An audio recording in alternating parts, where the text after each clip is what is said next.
Bonjour à tous. On va vous parler aujourd'hui d'un sujet un peu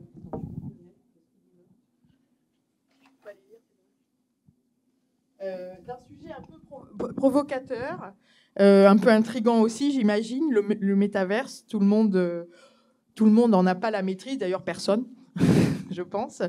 Donc rappelons rapidement ce que c'est. C'est un monde, d'abord, ce qu'il faut avoir en tête, c'est que c'est un monde en construction qui est devenu possible par le développement du Web 3. C'est-à-dire, c'est un Internet de troisième génération dont la caractéristique, c'est d'être en open source et de faire que l'utilisateur en est maître, alors que le Web 2, c'était on prenait des nouvelles un peu, enfin, on consultait un peu en mode collaboratif, et que le Web 1, on consultait juste des choses. Donc là, on devient maître du jeu. Donc c'est ça, en fait, la clé du Web 3, cette idée d'open source. C'est régulé aussi par la blockchain dont on vient de parler, qui fait que tout est identifiable et maîtrisable, donc ça donne une certaine sécurité, et c'est ce qui permet à chacun d'avoir du bénéfice et de la sécurité, et de pouvoir monétiser ce qu'il y fait. C'est ce qu'on appelle la décentralisation, en fait, et c'est tout ça qui permet le métaverse. Donc, qu'est-ce que ça introduit aussi? Ça introduit la crypto-monnaie, parce que dans le métaverse, c'est quoi? C'est finalement le monde réel qu'on va reproduire dans le monde virtuel. Mais tout y est possible. Donc, ça veut dire qu'il y a de la monnaie. Ça veut dire donc que c'est les crypto-monnaies. Donc, c'est aujourd'hui un élément qui fait super peur, parce que c'est en nettoyage. C'est l'époque du grand nettoyage. Mais c'est un peu, faut pas avoir plus peur que ça. C'est-à-dire que quand il y a eu le monde d'Internet dans les années 90, il y avait 50 000 opérateurs et il est resté que les principaux. C'est-à-dire que tout le monde essaye et finalement, à la fin, il restera que les meilleurs. Bon. Donc, voilà, c'est pas plus que ça, mais ça fait peur parce que c'est l'argent qui est en jeu. Donc, on a donc un paramètre monétaire. Un autre paramètre du métaverse, c'est aussi la technologie, parce que ça introduit de la technologie 3D qui doit permettre des expériences qu'on se retrouve le plus possible comme dans le monde réel, avec des choses très belles, très intéressantes, et qui soient des lieux d'explosion graphique, etc. Bon, là aussi, on est en work in progress, donc c'est aussi parfois un domaine de déceptivité, parce qu'on se dit, ah bah c'est quoi? C'est juste ça, c'est que du web. Bon, on verra après tout ce que nos participants vont nous dire. Ça introduit le token, qui est le fait d'avoir des actifs qui deviennent numériques et qu'on peut échanger. Bref, en fait, on est au début d'une grande évolution. Parce que tout ce que je viens d'expliquer, en fait, tout existait. Donc, c'est pas une révolution, mais c'est que tous les moyens technologiques ont pu se mettre en place pour créer cet univers qui va être la duplication de notre monde dans un univers virtuel. C'est une évolution qui va se faire d'ici très peu d'années, parce qu'aujourd'hui, tout va beaucoup plus vite. Si on repart à l'Antiquité, entre guillemets, le rail, ça a mis des dizaines d'années, le téléphone, ça a été beaucoup plus vite, Internet a été très rapide à connecter le monde entier, et ça va être exactement la même chose. Donc en fait, on est dans une évolution rapide, mais que chacun a un peu de mal à percevoir. Bloomberg, qui est quand même une référence dans le domaine de l'économie, chiffre le marché du métavers d'ici 2024. De notre point de vue, ça va être un peu plus tard, avec la crise des cryptos, ça recule un peu les évolutions. Mais Bloomberg chiffre le marché global à 800 milliards de dollars et à 10 000 milliards en 2030-2035. Donc ça veut dire qu'il y a de l'argent derrière. Ça veut dire qu'il y a du potentiel derrière, et aussi que 25% de la population mondiale passera au moins 1 heure par jour dans le métavers en 2025. Bon, donc ça veut dire que tout ça, ça existe. C'est pas seulement de la bande dessinée ou de l'imaginaire. L'esprit à la base, c'est celui tout simplement des jeux vidéo, où aujourd'hui on peut acheter des skins pour embellir son avatar et avoir des concerts, des expériences, gagner des choses, etc. Et les gens ont aujourd'hui une grande facilité de passer d'un monde à l'autre. Voilà. Mais l'immobilier, qu'est-ce qu'on en fait là-dedans? Ce qu'on peut se dire, c'est qu'à ce stade, aller trop vite, y aller trop vite, c'est parfois se prendre des retours de bâton. On a des visuels parfois qui sont sans valeur ajoutée. Je vais pas citer de nom parce que ce serait pas gentil pour ceux qui ont essayé, qui sont un peu vautrés. Et bon, voilà. Donc, je vais donner un peu les choses qui n'ont pas marché. Les gens qui y sont allés, Bon, parfois on peut faire les rapprochements, mais je ne vais pas le dire directement. Donc on peut avoir en fait des visuels qui sont tout simplement Web 2, donc quand les gens y vont, ça ne fait pas rêver. On peut avoir des solutions où il faut payer des choses, mais en fait il n'y a pas de wallet, donc on ne peut pas payer. Donc les gens se disent, bah, c'est quoi, ça ne sert à rien. On peut avoir des avatars qui sont finalement pas très beaux. Si je veux être un peu provocatrice, je dirais que Facebook, qui s'appelle Meta aujourd'hui, qui se veut être, voilà, c'est moi qui vais aller dans le métaverse, etc. Je vais être, peut-être on va me taper à la sortie, mais à part avoir changé de nom, l'utilisateur de base, il ne voit pas la différence. En fait, c'est ça qui ne va pas, c'est qu'il n'y a rien de prouvé. Finalement, il n'y a pas grand-chose. Mais dans l'immobilier, des gens y sont allés. On va dire Carrefour, on va dire Casino, on va dire Walmart, on va dire des parcs d'attractions, on va dire des agences immobilières. Certains vont nous en parler. Il y a aussi, pour en citer d'autres, l'agence Maurice, qui est une agence toute simple, mais qui a acheté des terrains dans Sandbox, Decentraland, etc. Donc, là aussi, les gens commencent à faire des choses. Avec plus ou moins de succès, parce que les technologies ne sont pas complètement là, parce qu'il faut apprendre à rentrer dans ce monde, etc. Bon, voilà pourquoi il y a cette table ronde, parce que c'est une réalité de l'immobilier demain, peut-être dans pas si longtemps, et qu'il faut quand même en avoir conscience, parce que c'est vraiment la frontière du monde des acteurs du digital et des acteurs de l'immobilier traditionnel, c'est-à-dire la pierre, qui, par définition, ne va pas forcément très très vite. Bon. Sauf que si l'immobilier traditionnel ne passe pas ce cap et ne va pas dans le métavers pour étendre son univers, comme de toute façon ça se passera, ce seront les acteurs du digital qui iront et qui feront de l'immobilier dans le métavers.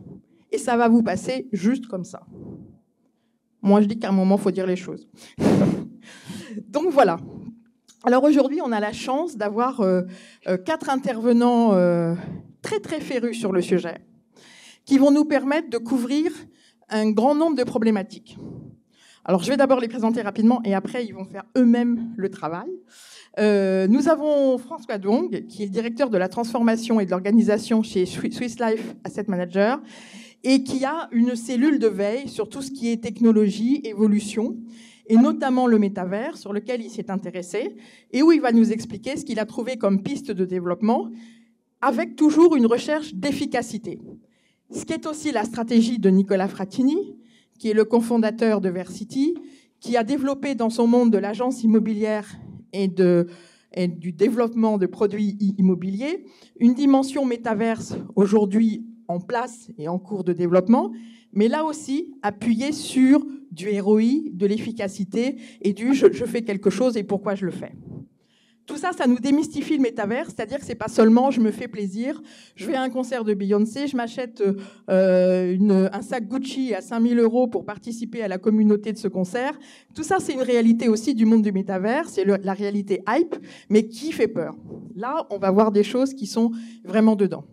Ensuite, on a Antoine Simon, qui est président de Touloa et qui va nous montrer là de la techno, c'est-à-dire en termes de réalisation, ce qu'on peut faire, ce qui donne du sens physique, du sens expérientiel, et avec quelques exemples encore différents et qui, là aussi, sont appuyés sur du ROI. Et enfin, on va sécuriser le tout avec Dominique Stucki, qui est avocat associé chez CVS Avocats, et qui va nous exposer tous les outils qui sont déjà en place pour sécuriser vos investissements immobiliers, vos avancées dans le métaverse, et les zones aussi qui sont encore un peu en risque et qui sont encore à défricher, mais qui le seront bientôt. Alors, on va commencer par Nicolas Fratini, qui donc va nous parler de Versity. D'abord, Versity, c'est depuis quand? C'est quel volume d'activité? On va être très pragmatique avec les gens d'immobilier. Absolument, il faut. Alors, bonjour à tout le monde. Versity, c'est un portail immobilier immersif. Donc déjà, moi, je ne parlerai pas de métaverse, parce que le métaverse, ça porte vraiment à confusion. Moi, je parlerai plutôt de cas d'usage et de technologie. Et donc, comment créer une expérience utilisateur qui plus moderne et efficace. Donc, et après, c'est vraiment un métavers. Donc, on a de la technologie blockchain, du Web 3. Mais le cas d'usage, c'est quoi? C'est une recherche immobilière différentes. Donc, c'est, pour être vraiment concret, c'est un seul objet immersif où on peut visiter les appartements, le quartier différemment. On peut interagir avec tous les professionnels de l'immobilier, donc l'architecte, tous les maisons de mobilier, pour vraiment avoir tous les devis, même avant la vraie visite. Donc se rendre compte de quel est le vrai budget, parce qu'une fois qu'on fait une visite en ligne avec des photos, on a un aperçu assez limité de ce que c'est exactement. Si on peut se projeter mieux et on peut aller plus loin avec des interlocuteurs qui sont au même temps que nous, dans la visite, on a beaucoup plus d'informations. Donc l'idée, c'est vraiment de rassembler tout ça, tout l'écosystème économique autour de l'immobilier, et après pas que, dans un même univers. Bon, c'est pour ça qu'on l'appelle le métaverse. Mais pour un but, pour un cas d'usage précis, l'immobilier, la diffusion immobilière, la diffusion de biens immobiliers. Donc nous, on est en phase de développement. La solution, elle va sortir dans le deuxième semestre, solution en ligne que vous pouvez utiliser.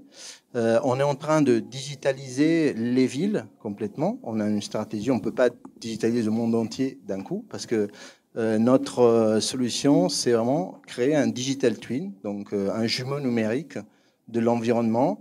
Et c'est un point essentiel de notre business model. Parce que la proposition, c'est avoir exactement qu'est-ce qui se passe aujourd'hui en bas de chez nous, dans notre future maison. Aujourd'hui, on a de la data accessible que c'est pas forcément à jour. Et donc, on a besoin aussi de la communauté pour nous aider à mettre à jour cette data. Par exemple, je vous fais vraiment un cas, et ça, c'est le but de mettre le Web3 dans notre projet. Donc, le Web3, c'est engager la communauté dans notre métaverse, et c'est hyper important. Donc, on a des tokens qui vont servir à rémunérer les participants, les contributeurs de notre métaverse. Donc, les contributeurs, ils peuvent être des agents immobiliers qui vont faire des scans ou des photos d'extérieur aujourd'hui, parce qu'on a besoin de la donnée d'aujourd'hui et pas celui de 5 ans. Parce que la donnée de Google Street View, elle a 5 ans, c'est pas d'aujourd'hui. Donc c'est ça notre proposition. Okay. Je été un peu long ? Non, c'est parfait, c'est parfait. Mais ce que je précise, c'est qu'en fait, Versity, ça s'appuie à la base sur un modèle, sur une agence qui existe, sur un système d'agence qui existe, et pour lequel vous avez travaillé sur de l'optimisation et donc un modèle économique qui va apporter de la richesse au modèle. C'est-à-dire, c'est les agences de papa. Absolument. Et les agences de papa, ça, il y a pas mal de gens qui ont déjà entendu parler. Ça, c'est quelque chose qui existe depuis quand ? Alors, Agence de papa, je suis cofondateur. Existe depuis octobre 2019, donc c'est assez récent. Et ça, c'était le next step, c'était avoir l'expérience immobilière pour construire un parcours client différent avec une efficacité différente. Donc tout va très vite, parce que 2019, c'est Agence de papa, Versity 2000. Ça fait un an qu'on travaille sur Versity.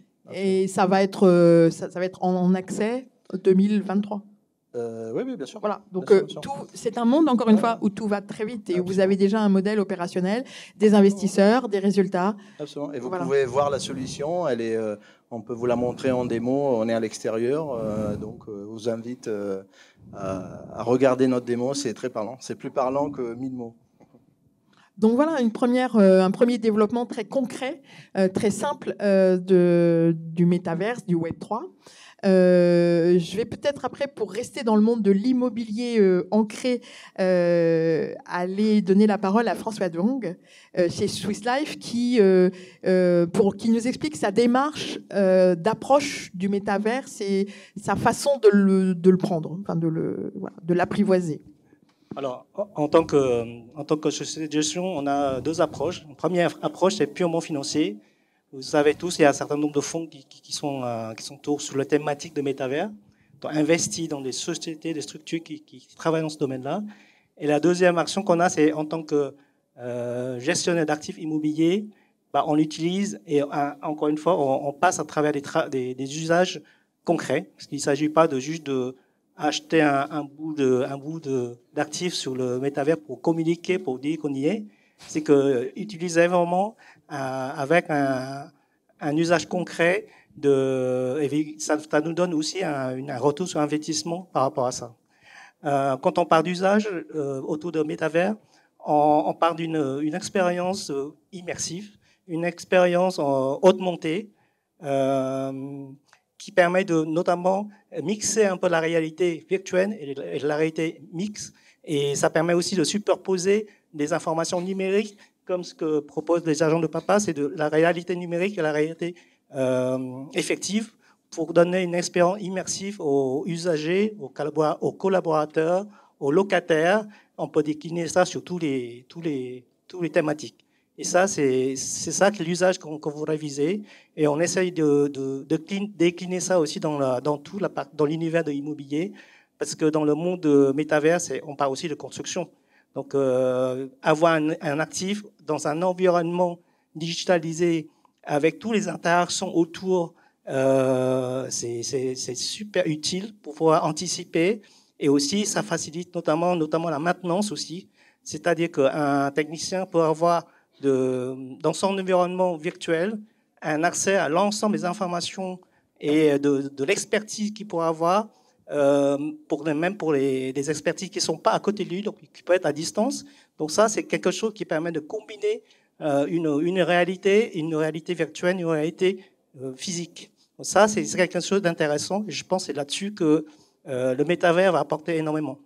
Après, on peut décliner ça aussi dans le monde de l'éducation, de l'université, de l'aménagement. On a déjà l'arrivée de la partie publicité sur le métavers, mais c'est pas que ça, c'est aussi le domaine événementiel, l'organisation des spectacles, des événements. Et ça, c'est quelque chose qui va certainement se développer à l'avenir. C'est très important de prendre le sujet du point de vue usage, du point de vue utile. Et c'est ça qui attire les personnes sur le métavers. Si on est méta, Facebook, je pense qu'ils sont partis d'un nombre très intéressé. Ils sont connus pour ne pas partager les revenus. Hein, c'est ça le truc. Donc il faut d'abord embarquer beaucoup de monde, avoir beaucoup d'intérêts, susciter des intérêts pour pouvoir développer par la suite, monnayer un certain nombre de services. C'est comme ça qu'il faut faire. C'est plus logique, parce que si on part dans l'autre sens, ça marche pas. C'est un peu le travers de Facebook qui a pris un peu le sujet à l'envers. Enfin, de notre point de vue, hein, on est vachement prétentieux, hein, mais merci. Alors, vos deux interventions sont très très intéressantes, à mon sens, pour installer le métavers, parce qu'elles montrent que ça soit Swiss Life ou les agences de PAPA, ces deux applications concrètes qui ont bien les pieds au sol et qui ont vu l'utilité pour la construction de leur business avec aucune marge d'erreur. Enfin, voilà. Et vous avancez au rythme, je veux dire doucement en fonction de ce que vous allez pouvoir faire. Bon. On va aller maintenant voir Touléa, qui va nous parler d'autres exemples avec une jolie illustration qui va lui permettre de s'exprimer. Antoine va nous montrer d'autres secteurs, un petit peu ce que vous avez présenté, divertissement, etc. Mais là, plus dans la formation, dans tout ça, pour nous montrer que le métavers, c'est en termes d'expérientiel, les techniques sont quand même, j'ai dit aujourd'hui que c'était pas encore optimum, mais c'est quand même pas mal. Il y a beaucoup de choses qui se passent et tu vas nous présenter des exemples. Tu vas nous parler de quelques exemples. Vas-y. Parce que j'y connais rien en immobilier. C'est ça le problème. Voilà. Alors, je pense que c'est vous qui allez avoir les idées d'utilisation. Nous, on vient d'une solution qu'on a développée. On vient de la facilitation de séminaires et de la transformation des organisations. On vient du conseil, en gros. Donc, mais avec un peu de peps, c'est que ce soit un peu sympa. En général, on le fait plutôt les choses debout. Et on s'est aperçu, un peu avant la pandémie, qu'à distance, on pouvait réenchanter tout ce qui était distancié. Vous avez vu, quand je suis arrivé, je suis venu et j'ai fait la bise à Joël et je suis venu tapoter sur l'épaule de José. Et voilà. Et ça, on ne peut pas le faire sous Teams. Comment on fait ces apartés, cette relation? Et donc, on a commencé par un outil qui a un petit succès, qui a 4 millions d'utilisateurs, qui a fait une belle levée de fonds. Et le principe, c'était ça, c'est que nos avatars, c'est beaucoup plus pixelisé, la version grand public. Quand on va se croiser, nos visios vont s'allumer et on va faire de la sérendipité, des collisions positives, tout ce qui n'est pas possible à distance. Ce n'est pas remplacer le présentiel, c'est permettre des collisions positives, de la relation à distance, de la chaleur ajoutée. Et en fait, on a créé une version pro Et nos premiers clients sont venus nous dire on a besoin de faire des onboarding, on a besoin de faire des ateliers, on a besoin de faire des conférences. Et à un moment, on n'a plus besoin d'avatar non plus. Et du coup, on a développé, alors on a 8 systèmes de visioconférence pour se mettre par groupe, pour justement faciliter ensemble, faire du design thinking, bosser sur la fabrication d'une usine à gaz. C'est vraiment une usine à gaz. Et je vais vous donner 2 exemples. Le premier exemple, c'est un acteur des hydrocarbures qui se termine par TAL et qui commence par TO. Et on travaille avec leur partie Learning Solutions. Forcément, on vient de là. Et en fait, leur sujet, c'est que leur patron, appelons-le Patrick, s'est dit, en fait, lui, il ne voulait pas faire revenir les gens pendant la pandémie. Il disait, oui, il fallait que les gens reviennent, pas qu'ils travaillent à distance, parce que la relation chez ça se passe par de l'innovation, par se croiser dans les couloirs, échanger des idées, parler des projets et avoir un sentiment de présence les uns avec les autres. Mais comment on fait quand il y a des accords de télétravail qui sont faits? Et donc, comment on fait, comme cette magnifique tour qui est faite par Philippe Kiambaretta et PCA, on fait des reliances entre non pas seulement les 2 tours, mais des cadres de travail présentiels, distanciels, physiques et digitaux. Comment on va travailler les usages de la tour avant qu'elle ne sorte de terre, pendant qu'elle sorte, parce qu'à un moment, elle était trop petite, maintenant elle devient peut-être trop grande. Comment on s'adapte de manière liquide aux évolutions d'une organisation? Un exemple, alors on m'a dit oui, il faut parler finance. Les gens d'immobilier, ils veulent des aspects financiers. Là, on est chez Capgemini. En fait, oui, on a travaillé, on n'a pas de produit en fait, on a d'abord des clients. Donc Capgemini nous a dit, on veut faire le campus des Fontaines de Chantilly. Alors il y a un beau château, etc., avec des avatars validés par la com. Donc les avatars de La Poste, de Thales ne sont pas les mêmes que Capgemini. Je fais du name dropping. Et en fait, c'était le même principe pour commencer à faire des formations, parce que Capgemini fait des formations internes, la moitié, et l'autre moitié vend son campus. Donc ils vendent des mètres carrés, en fait. Et là où il y a une scalabilité, c'est on s'est très vite confronté à la partie onboarding du groupe, et la question, quand on a un taux d'attrition de 15% tous les ans qui s'en vont sur 400 000 personnes, et que vous avez 22% de croissance, comment on fait pour recruter plus de 100 000 personnes par an? Ils nous ont dit, voilà, on veut mettre dans votre métavers, aux Fontaines, parce que c'est emblématique, 600 personnes recrutées par jour, onboardées, pendant 7 mois. Et l'enjeu derrière, il est très concret. Donc c'est bien, ça fait passer d'un investissement d'à peu près 100 000 euros au départ, plus les licences, à un résultat pour notre client de 7 millions, parce qu'il vend en interne, en 1 an et demi.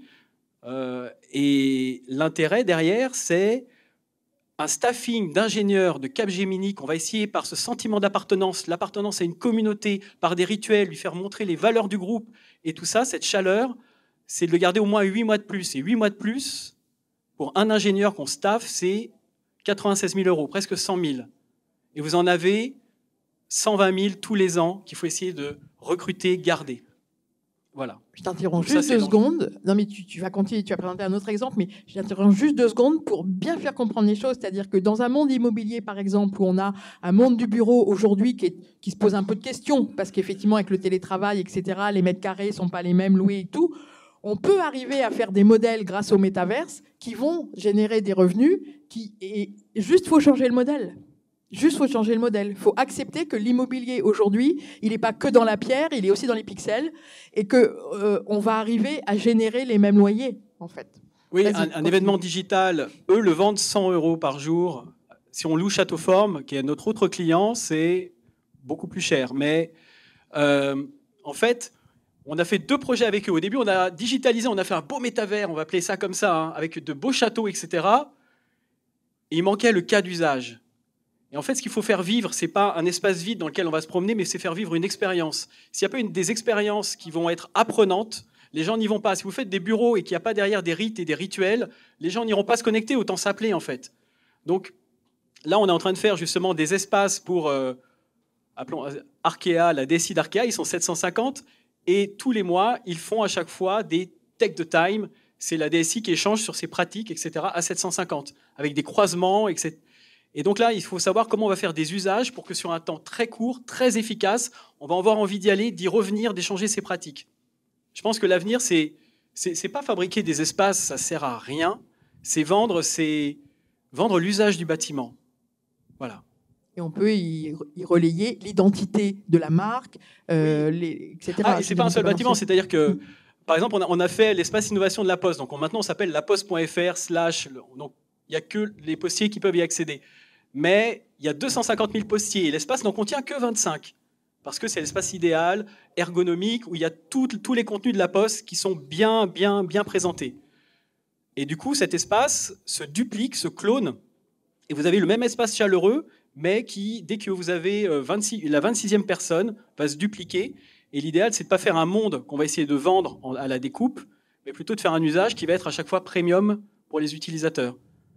Et donc à chaque fois, on vient nous dire, tiens, on a Poste Luxembourg là, qui nous dit, on voudrait accueillir les clients qui sont mécontents et les mettre dans leur parcours utilisateur comme on mettrait sur un 1000 bornes, et les accompagner pour leur faire comprendre, essayer de comprendre avec eux l'usage, ce qui a pas bien fonctionné. On n'avait pas du tout cet usage, donc venez nous voir, questionnez-nous, et on va partir de vos business models qui fonctionnent, et comment on va pouvoir les lifter et les rendre plus efficaces. Voilà. Donc, voilà encore un autre usage intéressant. Alors après avoir fait avec Nicolas le grand Monopoly, avec le 1000 bornes, avec Antoine, et avec François, on est dans le plus sage, mais dans la réflexion, et on va un peu dans la maintenance, dans tout ça, etc.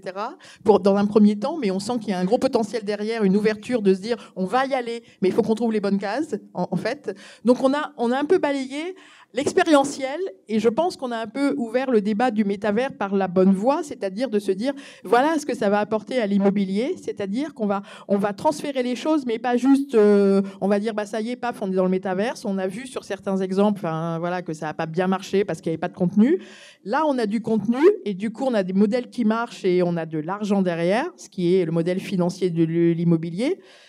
Et maintenant, on va se tourner vers Dominique, qui va, maintenant qu'on a bien vu l'expérience, qui va nous mettre un peu des normes dans tout ça, parce qu'effectivement, il faut investir, il ne faut pas se faire duper, il y a beaucoup d'acteurs, il y a beaucoup de sociétés, il y a des façons du coup, on fait des baux aussi, on fait des actes de propriété, mais on n'est pas dans le réel.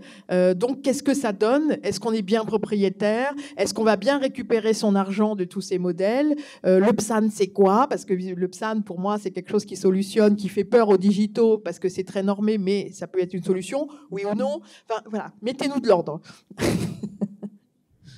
Alors, c'est très intéressant de passer après 3 acteurs qui ont fait le lien entre le monde virtuel et le monde réel. Puisque le métaverse, c'est aussi le fantasme du n'importe quoi. Pour un homme de droit, évidemment, le n'importe quoi, c'est souvent beaucoup de sujets en conseil et parfois aussi en contentieux. L'actualité, Nadège l'a rappelé, c'est dans le monde de la crypto, c'est la faillite de FTX qui a fait mal à un secteur qui allait déjà pas très bien juste avant. Évidemment, qui a créé de la déception pour beaucoup d'investisseurs qui pensaient avoir mis leurs économies et même potentiellement leur retraite dans un placement qu'ils pensaient tout à fait sûr. Alors évidemment, à chaque fois qu'on a une rupture technologique, on a ce phénomène qui se produit. On avait vu ça dans les années 2000, pour ceux qui ont connu le Web 1 et effectivement la chute qui a suivi la période qui avait permis pourtant les investisseurs traditionnels que nous étions d'accéder à des produits, à l'époque principalement des produits boursiers en ligne, mais des vrais produits boursiers. C'était plus simple. Le Web 2 a aussi accéléré les choses avec des phénomènes de plateforme, de crowdfunding. Je me souviens d'ailleurs qu'avec José et Joël, il y a quelques années, nous sommes intervenus sur une table ronde concernant le crowdfunding immobilier. Et effectivement, on avait vu des nouveaux cas d'usage qui apparaissaient. Aujourd'hui, c'est devenu pratiquement un investissement du passé, tellement ouais, c'est classique, tout le monde le connaît, tout le monde le valide. Et pourtant, à l'époque, c'était encore tout à fait nouveau. Les crises, c'est normal quand un monde se crée. C'est tout à fait normal. Et à chaque fois, le législateur, il se pose la question, mais qu'est-ce que je fais ? Est-ce que je considère que ce nouvel usage, c'est qu'un risque, ou est-ce que je considère que c'est une opportunité, ou est-ce que je considère que c'est une réalité avec laquelle il faut que je compose? Et dans ces cas-là, il faut que je me pose 3 questions. Qu'est-ce qu'attend l'investisseur si on est sur de l'investissement immobilier, ou le consommateur si on est sur quelqu'un qui va se servir du métavers comme un site marchand, si j'ose dire?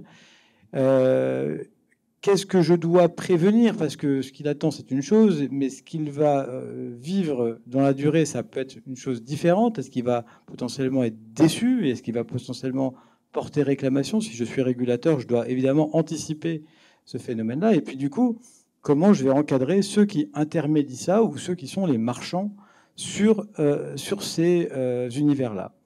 Et ça, c'est évidemment un casse-tête. Alors, je me souviens, effectivement, puisque Nadège parlait du PSAN, on a commenté avec le député Botorel, avec Finance Innovation, Cyril s'en souvient, en 2019, la loi Pacte, qui venait d'entrer en vigueur. Effectivement, on avait inauguré le fameux statut PSAN, qui était très révolutionnaire, puisque c'était un statut qui était principalement optionnel, donc il n'y avait pas d'obligation de le retenir, et en plus, on ne savait pas très bien à quoi il servait. Donc, on avait créé un statut.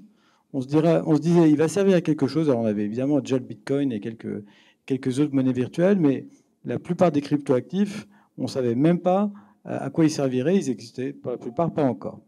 Et du coup, ça a été une expérience assez intéressante parce que finalement, on a créé un statut qui a eu un certain succès, pas tout de suite, mais ça a mis plusieurs années.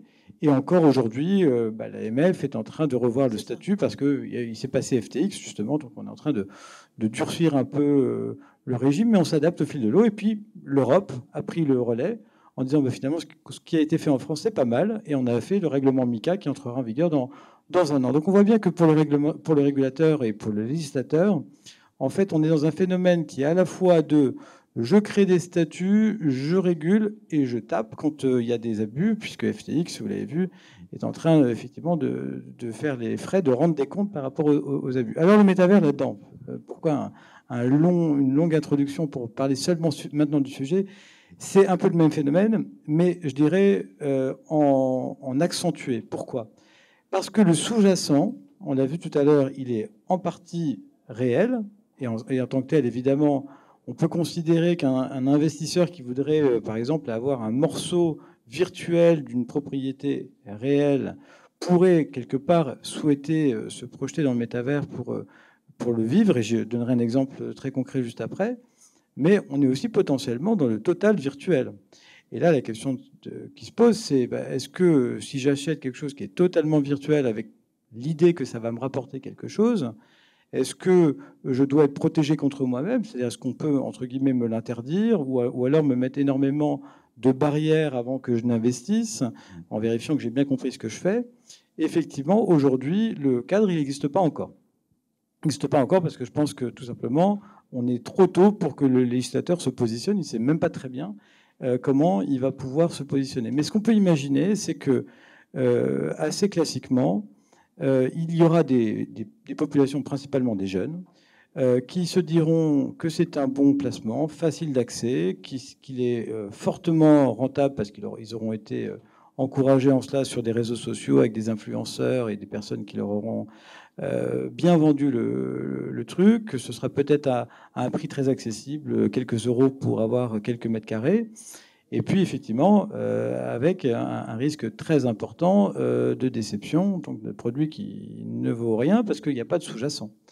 Et ça, effectivement, la question qui va se poser, c'est est-ce qu'on a vendu à ce jeune une expérience, donc immersive, dans un cadre qui est sympathique, et c'est ça qu'il a acheté, ou est-ce qu'il a acheté un vrai produit, un vrai investissement? Ce qui n'est pas la même chose, en fait.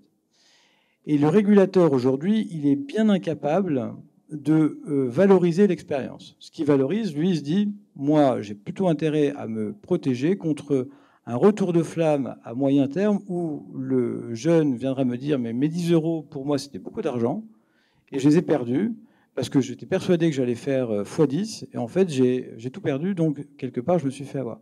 Et c'est là qu'on voit toute la difficulté du régulateur à effectivement anticiper et à, je dirais, protéger les gens contre eux-mêmes. Alors je donnerai peut-être des exemples plus tard parce que j'ai beaucoup parlé, mais effectivement, nous, on a des cas pratiques qui se présentent à nous sur des sujets de cet ordre. Oui, alors je veux bien effectivement un cas pratique parce que je comprends l'idée de l'expérience du jeune qui met 10 euros et qui peut ne pas être content, etc.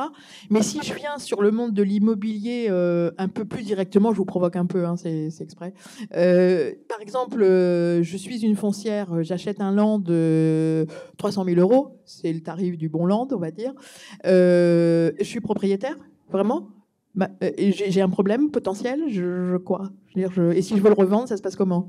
Et mon bail, je le fais comment? Alors justement, la difficulté, c'est que sur ces sites, on fait coexister la réalité et le rêve, en fait. Et on utilise des termes qui sont souvent des termes issus de la vie réelle pour un monde qui est virtuel. Alors, le cas le plus actuel qu'on a vu ces dernières semaines en France, ça a été la montée des plateformes qui vendaient du royalty. Alors, vous avez sans doute lu dans la presse beaucoup d'articles ces derniers temps, avec une position de l'AMF qui est sortie le 23 décembre dernier, donc c'est tout récent. De quoi s'agissait-il? En fait, il y a beaucoup de sites qui, justement, s'appuyant sur des technologies de blockchain et de NFT, expliquaient aux investisseurs que finalement, on n'a pas besoin d'être propriétaire en réel, que les SCPI, c'est du passé, que tout ça, finalement, a été remplacé par des investissements sur du partage de revenus locatifs. Et l'idée est intéressante. L'idée est véritablement intéressante. Le problème, c'est que la manière dont ça a été présenté, là aussi, a mélangé le fantasme et la réalité. C'est-à-dire qu'on a fait croire, sur certaines plateformes, bien sûr, pas sur toutes, que l'investisseur était un peu propriétaire de quelque chose, alors qu'il était propriétaire de rien du tout. On a donné des informations, des projections qui étaient totalement fantaisistes. Évidemment, à la fin, beaucoup d'investisseurs ont été déçus. On a dit on démocratise l'investissement immobilier, mais en réalité, on a surtout pris les jeunes pour des imbéciles et souvent, ils ont perdu leur investissement. C'était pas inhérent à la technologie, c'était pas inhérent d'ailleurs au fait qu'on utilise ou non une blockchain, voire même qu'on s'abstienne d'avoir un statut régulier. C'était inhérent au fait qu'il y a beaucoup de gens qui sont dans le rêve et qui aiment bien qu'on les entretienne dans ce rêve-là. Alors, du coup, effectivement, ce qu'a fait l'AMF, c'est qu'elle a dit, souvent quand elle prend un bâton, elle prend un gros bâton pour taper, un gourdin, comme dit Joël, et c'est ce qu'elle a fait. C'est-à-dire qu'elle a tapé sur tous les acteurs de manière indistincte en disant, on arrête, c'est fini, et on revient sur les statuts préexistants. Ce qui est dommage, parce qu'en réalité, les statuts préexistants, ils ne servaient pas à ça. Mais c'est un petit peu le comportement qu'ont les autorités. À défaut de mieux, ils n'ont pas le droit de créer des statuts à partir de rien, donc ils sont obligés de partir de la loi. Et donc, quand ils n'ont pas de solution, quand ils n'ont pas d'outils, c'est ce qu'ils font. Alors, appliqué à la blockchain, vous voyez bien que si on dit à quelqu'un qui va être un peu propriétaire de loyer, comme s'il était bailleur, ce qu'il n'est pas, vous pouvez a fortiori lui dire, tu peux être propriétaire aussi en termes de jouissance sur le métavers. Donc, tu as le droit d'utiliser la salle, le salon pour faire un dîner avec tes amis. Tu peux tout à fait te servir, je prends l'exemple du parc d'attractions pour faire des tours avec tes amis. On te donne la jouissance privative pendant quelques heures, pendant quelques jours, etc. Et ça, effectivement, c'est quelque chose qui va exister et ça va être assez intéressant et difficile aussi au plan juridique d'encadrer ces intermédiaires parce que, encore une fois, certains vont acheter l'usage quand d'autres vont acheter l'investissement. Et la vraie difficulté, c'est ceux qui achètent l'investissement ou qui pensent au départ qu'ils vont s'amuser et puis qui après sont déçus, je dirais, du retour sur cette expérience. Ok, bon, donc c'est pas super clair encore, ce monde du métaverse d'un point de vue juridique, on va dire. Il y a encore des choses à écrire. Ceci dit, il faut y aller. On voit que l'expérience y est, que demain l'immobilier y sera, et qu'en fait, il n'y a plus que le législateur qui doit un petit peu mieux se positionner, un petit peu mieux écrire les choses. Est-ce qu'on peut dire qu'on pourrait être dans la propriété intellectuelle un peu ? En tout cas, ce qui est sûr, c'est que les usages vont plus vite que les législateurs. C'est-à-dire que quand les législateurs freinent, les usages passent par la fenêtre, la cheminée, etc. Donc en fait, le législateur ne peut pas bloquer, il peut essayer d'encadrer, il peut essayer d'éduquer, c'est quand même la meilleure des choses à faire, et puis il peut essayer de comprendre aussi, parce que les attentes des jeunes, elles sont réelles, en partie différentes de celles des générations qui les ont précédées. Mais après, c'est vrai que vous parlez beaucoup des jeunes. Il n'y a pas que les jeunes qui investissent dans le métavers. Il y a déjà quand même des groupes financiers, des groupes immobiliers qui ont, comme je le disais, acheté des landes, fait des parcs d'attractions, etc., qui ont donc trouvé une formule de propriété et qui avancent. Donc, c'est pas uniquement pour les 18 ans de demain. C'est aussi dans la vraie vie immobilière, ça avance. Donc je pense que certainement il y a quand même des choses un peu en cours, il y a des choses à optimiser, mais je pense qu'il faut être positif. Ah, mais il faut être très positif, et encore une fois, et faire confiance aux plus jeunes, ce n'est pas forcément une mauvaise idée. Ceux qui se sont lancés en tant que professionnels, je dirais, ils n'avaient pas besoin d'être protégés, et à la limite, ils savent ce qu'ils font. Non, ce qui est clair, c'est que demain, c'est même aujourd'hui, ça a été démontré tout à l'heure, dès aujourd'hui, il y a des usages qui créent de la valeur. La question, c'est comment on partage la valeur et comment on fait en sorte que cette valeur, elle soit pas captée que par le marchand ou que par l'intermédiaire. Mais ça, c'est un peu le but du Web3. Enfin, c'est un peu chacun doit posséder ce qu'il y fait. C'est un peu l'évolution aussi de cette technologie. Donc, moi, je pense que il reste toujours quelque chose, c'est le droit de la consommation pour commencer, et il reste un deuxième outil qui est l'autorégulation. Et en fait, dans ces secteurs-là qui sont nouveaux, les meilleurs acteurs pour arriver à donner des cadres, c'est les acteurs eux-mêmes pour peu qu'ils soient animés d'attention louable et avec une vision moyen-long terme. D'accord. Bon, alors, comme vous voyez, en fait, on pourrait faire une journée entière sur le métaverse, tellement il y a de sujets. On le fera peut-être. Et ce qu'il faut retenir, je crois, c'est que en fait, les choses avancent. Elles sont un petit peu régulées, mais ça peut s'améliorer. Mais que des acteurs sérieux, qui ont les pieds sur terre, font déjà des expériences, travaillent sur des ROI, vont avoir des résultats.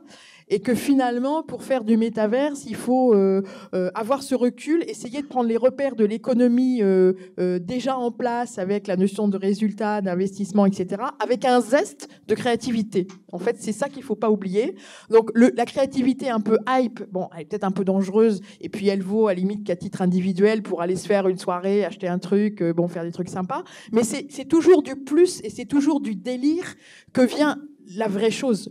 En fait, il faut aller parfois un peu trop loin pour créer le bon produit. On peut pas être sage tout le temps si on veut intégrer quelque chose d'un peu neuf. Donc c'est un peu un mix des deux, et c'est en allant voir un peu ce qui se fait d'un peu au bout des choses qu'on va arriver à peaufiner aussi tous ces actifs immobiliers. On pourrait dire aussi, pour parler d'autres sujets, on a déjà vu l'attraction, on a vu la maintenance, on a vu l'immobilier logement. Il y a aussi Agoraverse dans le commerce, qui a levé des fonds et qui est pour faire un immense centre commercial dans le métaverse. Donc ça aussi, ça avance. Ils en sont à la version bêta, ils ont levé pas mal d'argent. Donc c'est aussi un domaine qu'on pourra évoquer. Et puis on voit qu'on est quand même bien suivi, que la législation avance parce que la France a été précurseur, que l'Europe suit, et que donc il n'y a pas fondamentalement de souci à se faire. Il faut se prendre ses garde-fous, être intelligent et suivre ces messieurs qui déjà nous montrent la voie. Et j'espère qu'on vous a donné envie, en fait, d'aller dans ce monde de demain.